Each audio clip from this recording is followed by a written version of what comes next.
welcome to JDC West 2023 case presentation, which is sponsored by Camco. Before starting today, the JDC West Organizing Committee would like to make a land acknowledgement. The University of Saskatchewan Saskatoon campus is located on Treaty 6 territory in the traditional homeland of the Métis.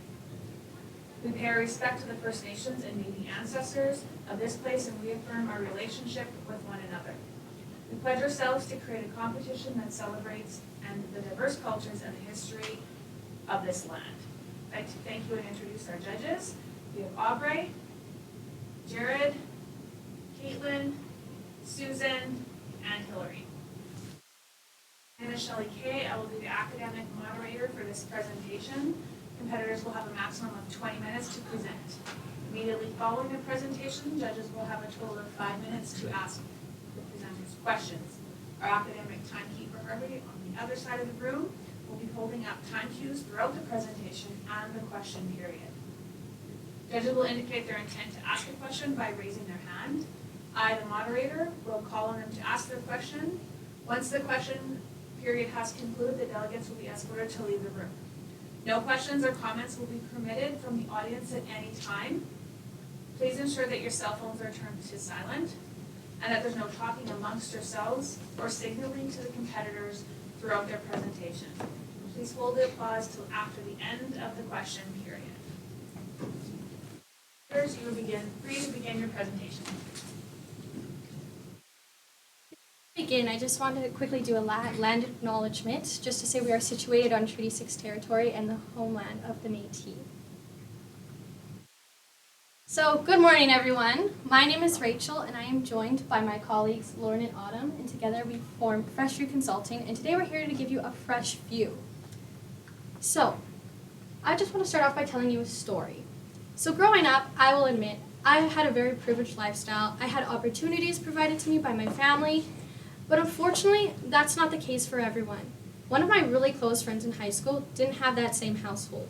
They had a barrier in their life. They grew up with a single parent. They didn't have the funds or the same amount of funds that I did myself.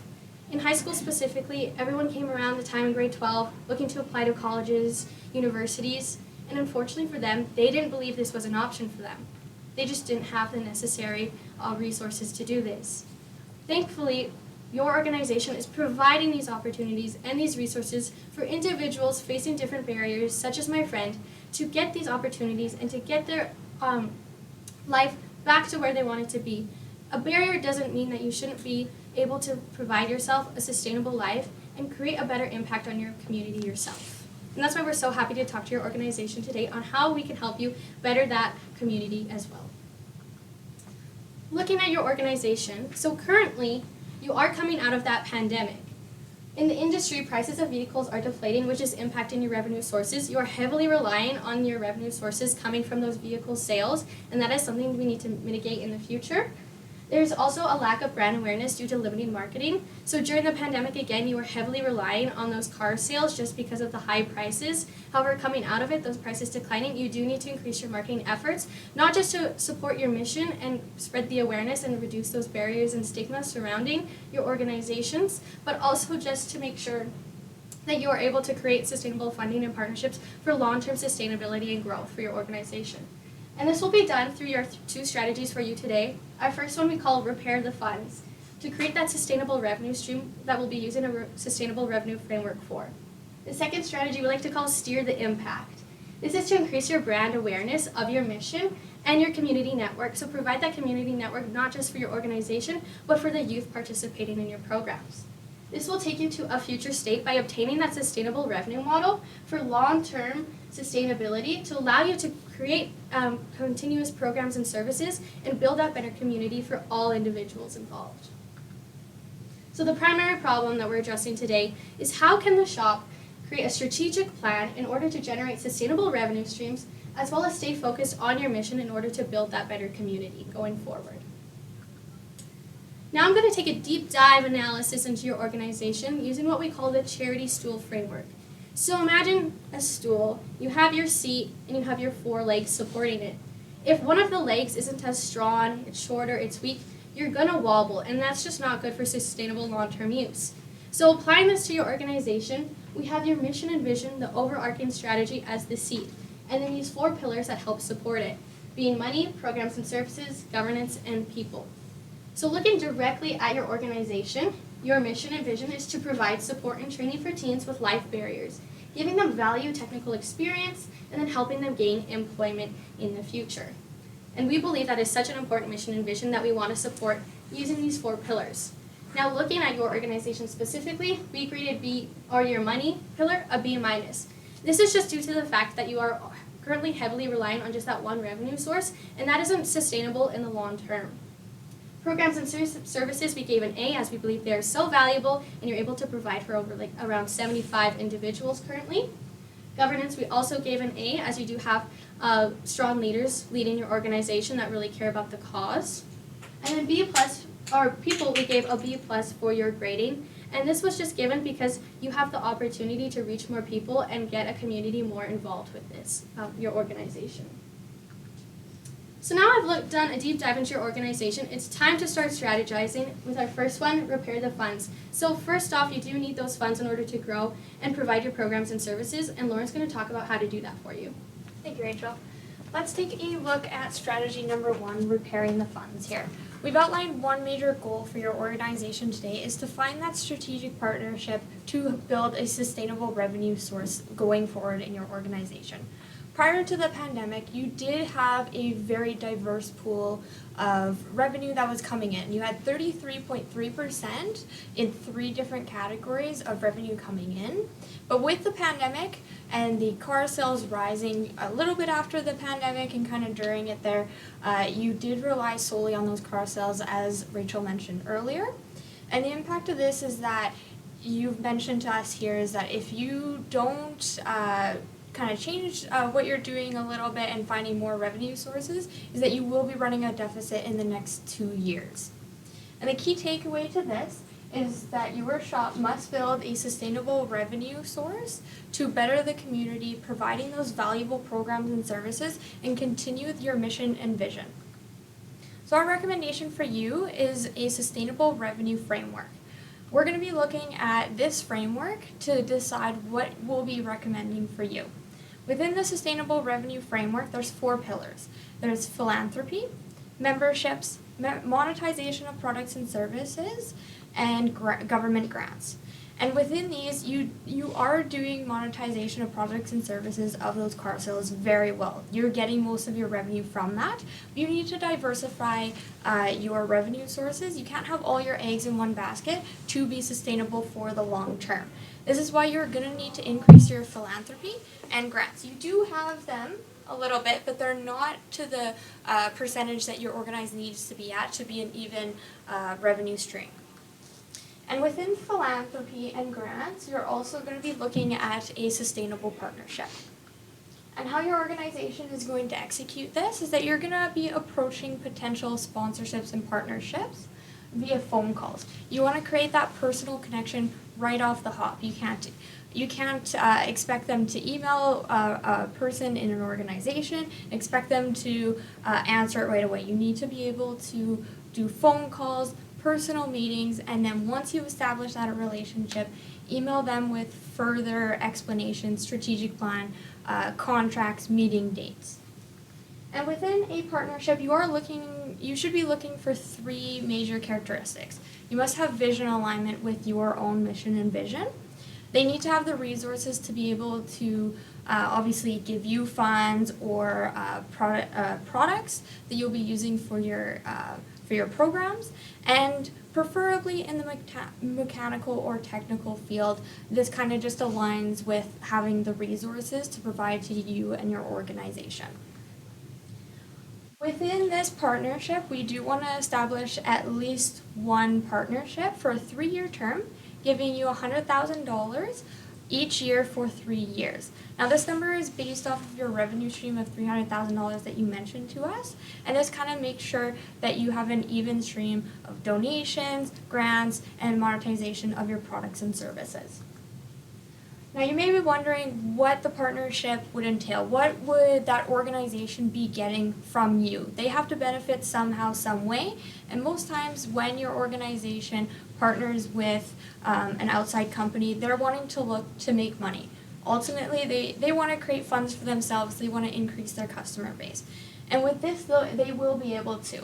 They'll also be able to look at their future employment pool. Your organization is educating the youth that you're helping, and you're helping them get ready for employment once they graduate from schools if they're in them. And of course, community involvement. Your organization is highly involved within the community, and that organization that you're going to be partnering with will benefit. They'll be also looking at their employees. The employees might have a sense of pride partnering with your organization, the shop, because they're helping someone other than themselves, other than staying in their direct field right now.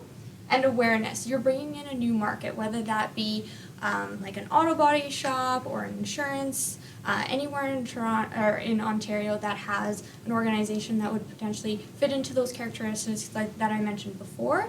You'll be able to create awareness with those impact reports and continual communication. And you'll receive products and services, funds, and in-kind donations from this sponsorship.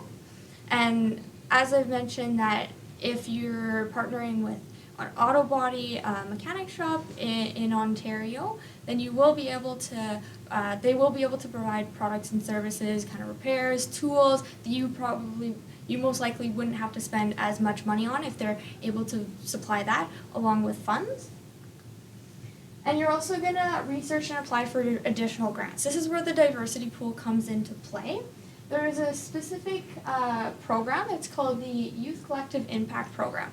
This program provides grants for organizations in Ontario that has a unique program that helps youth. Their criteria is that you're unique, and your organization is unique. You're helping better the community and the youth within them.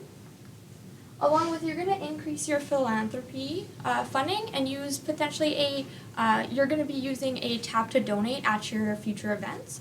It'll be a stand with 3 different tap to donate technologies where people can go up to it, tap their card, tap their phone. Everyone's got their cards on their phones now, where they can donate $10, $20, $30 as a range that they'll be able to use.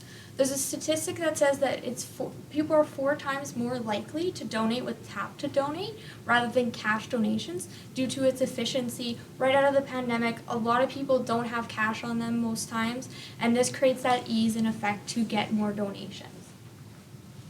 And now that we've executed this plan and this strategy, how is your organization going to monitor its success? Well, they're going to reach that minimum of $100,000 with that minimum of 1 partnership within that first year. They're also going to meet that sustainable revenue framework and have 3% of their funds from these partnerships, these grants, and community donations. And the long-term impact of this is that there's a sustainable partnership and funding opportunities, either with the partnership that you are establishing, with that list that your executive has that we will be contacting, or with another organization.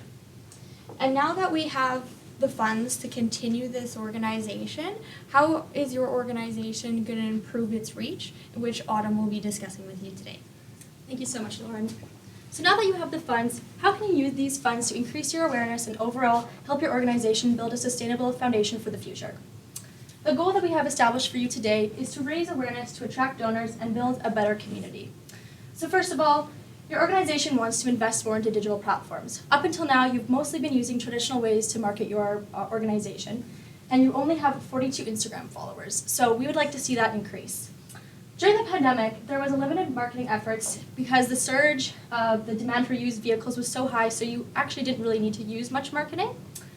But now that you're coming out of the pandemic, the shop has many opportunities to engage with online marketing platforms to really increase your reach and your awareness. The key takeaway that we have for you today is that your organization needs to create a digital and in-person presence to attract donors in order to continue to help all the youth the youth in need. The recommendation that we have for you today is to steer the impact. So first of all, you're going to use a digital media campaign that's going to help spread all the awareness and reach all of their target market. Next, you're also going to host in-person events to really build networking and in-person opportunities, especially coming out of the pandemic. To execute this, you're going to spread awareness through social media engagement with vehicle donors and youth. We recognize that your target market is extremely important to you, so that is why we have laid out two main target demographics that we believe that you should target. First of all, we're going to look at Generous Jeff. Generous Jeff is who is going to be giving you those vehicle donations. He's aged 45 to 60, with higher to medium socioeconomic status, and his main platform of use of engagement is Facebook. And why does Generous Jeff want to help you? Because he wants impact reports and tax credits, as well as he wants to make a difference. Now that he's older, maybe he has a vehicle that he would like to donate, maybe his kids are grown up and it's just him and his wife and he needs to upgrade or downsize, so this would be a perfect opportunity and a great person to target. As well as donors, it's also extremely important to continue to raise awareness and to spread your message, which is why you need to target Aware Allison. Aware Allison is age 12 to 20, which is the youth that you are targeting in your organization, that has a demographic of lower socioeconomic status. Their main use of platform for social media is Instagram. And why you want to target Allison is because you want to be able to continue to provide education, as this is the next generation of people who are going to be helping support your organization, and if you can target them early on, you'll be able to continue to grow and have a sustainable foundation moving forward. So this is going to be done through a social media campaign. First of all, it's going to have the hashtag Drive the Change. And the content is going to have educational posts about your organization, about what you do and why it's so important, as well as impact reports from how all the money that's going in and how it's helping better the community, as well as how this has helped people's lives. There's individual stories about where they were before and where they are now. The goal is to create awareness of the shop and end the stigma surrounding youth in need. As well, you'll also have additional links that will help direct people to your website to help donate to Canada Helps and directly donate to your organization. As well as our Google Ad grants that are available for up to $10,000 for not-for-profits. You can also take advantage of that to also target people who may not be in your demographic but also would like to help. You're also going to have a car show event that's going to be your in-person main way that you're going to network and get people excited about what you do. This is going to be through digital platforms and radio advertisement, and the event is going to be as follows. It's going to be called Show the Change, and it's going to be a car show. It's going to be in a local community park somewhere on Newmarket, Ontario, and it's going to have, so people in the community can come and enter their cars, as well as the people who are in your programs can show off what they've done. This is going to allow people of the community to come and see and also just engage and really understand what your whole organization is all about. There'll be a $10 viewing fee and then a $20 entrance fee for anybody who wants to be involved and show their car. This is going to be run through community volunteers, targeting people who may be in university or other groups in the community, and maybe even looking at people who have already gone through your organization and want to continue to help. This is going to help increase the awareness of the shops, programs and services, create funds, and just build a community involvement and engagement. So now that I've gone over this plan of how you're going to continue to raise awareness, how can you monitor the success of this plan? So first of all, as I mentioned, you have an extremely low following on social media right now, but we believe that with all of this, you can increase it to have 1,000 followers on social media by the end of the first year, and then raising $50,000 from the car show, and then the long-term impact is to create awareness for future donors and participants in the programming. This campaign is going to last about 6 months, and it's going to cost you around $10,000. Of course, that's the allocated marketing budget, but again, with that Google Ads, you have that $10,000 as well.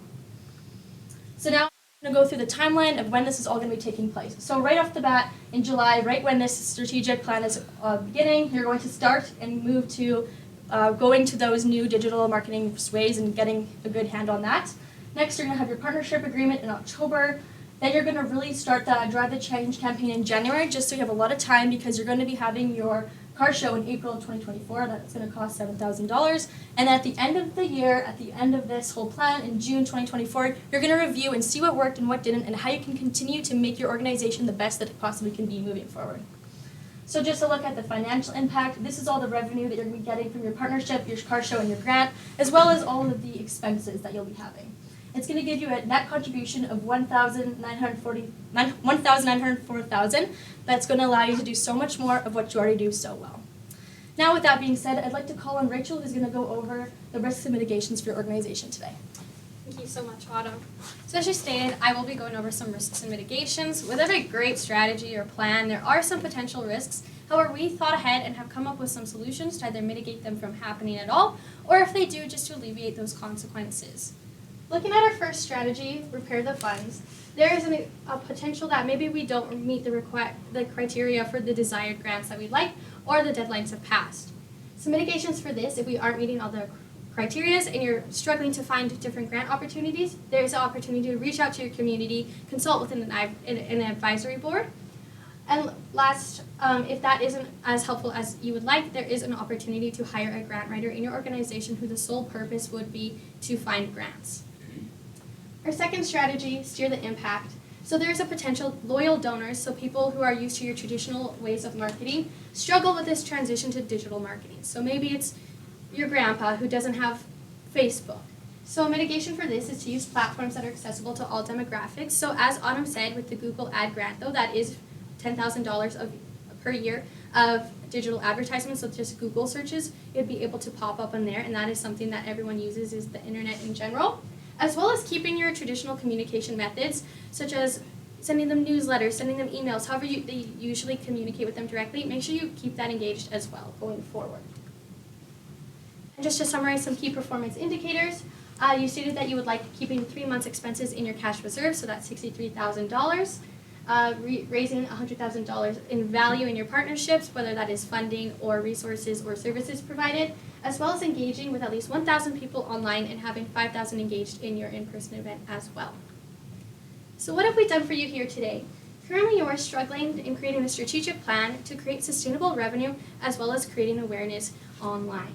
With our two strategies, repair the funds and steer the impact, we have provided a sustainable revenue framework and awareness campaign in order to help your organization break down those barriers. Just like my friend, they have the potential to create an important impact on our community, and that's something that we are so happy to help your organization do. Thank you, and we'd now like to open the floor.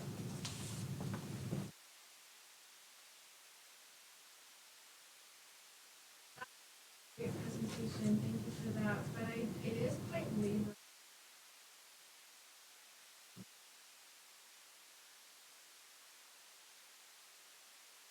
Spending that mentorship with the young ones. How can we do this?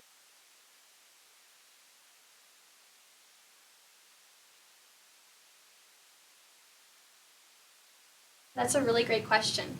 So for specifically the event, we do want to collaborate with the community in getting the volunteers to run the event, as well as in the future because we want this to continue on, there is the opportunity to invest in a volunteer management system. So this is like an app or application that you'll be able to send to all your donors, email them a link, get them to register and sign up, and so you'll have the community and your local donors to be able to get involved in your organization, so you can rely on them as well in all of these opportunities. So I'm a little bit confused on the partnership, like you mentioned the financial partners, what $100,000 a year, and then also in kind. Is that the same organization, and who is that organization? For sure. This would be in total $100,000 value-wise, so monetary or donation of materials, so like engine parts, tools for the youth, and this partnerships would have to be with one of your lists that you would potentially provide with us. If not, we would be looking at insurance, Ontario insurance places, or auto body insurance. Identified that awareness is fairly low right now for our organization. With that in mind, how do we go about securing a very large long-term partnership to you? Sure, and that's a really great question. So in terms of creating that long-term partnership, that would also be in relation with the awareness campaign. So you will be doing this correlated, and we do have a few months to secure that partnership, so you will be able to build that awareness and that community engagement in order to get that partnership by our preferred deadline. However, we do have the year. There is a little leeway in order to gain that partnership, so we can get that sustainable revenue framework. So if it does take a little bit more time, we do have mitigation and extra time for that as well.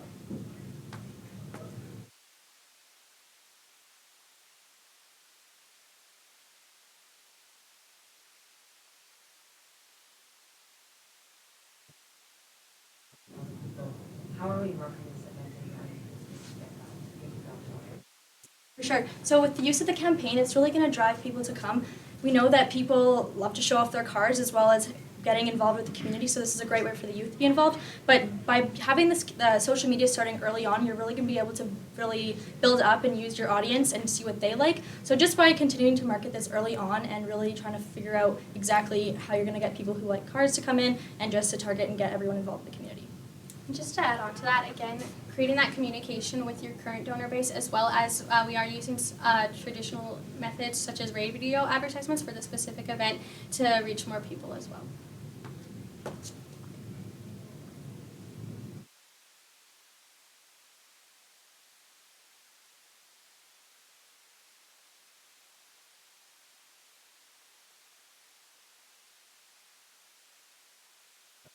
Questions?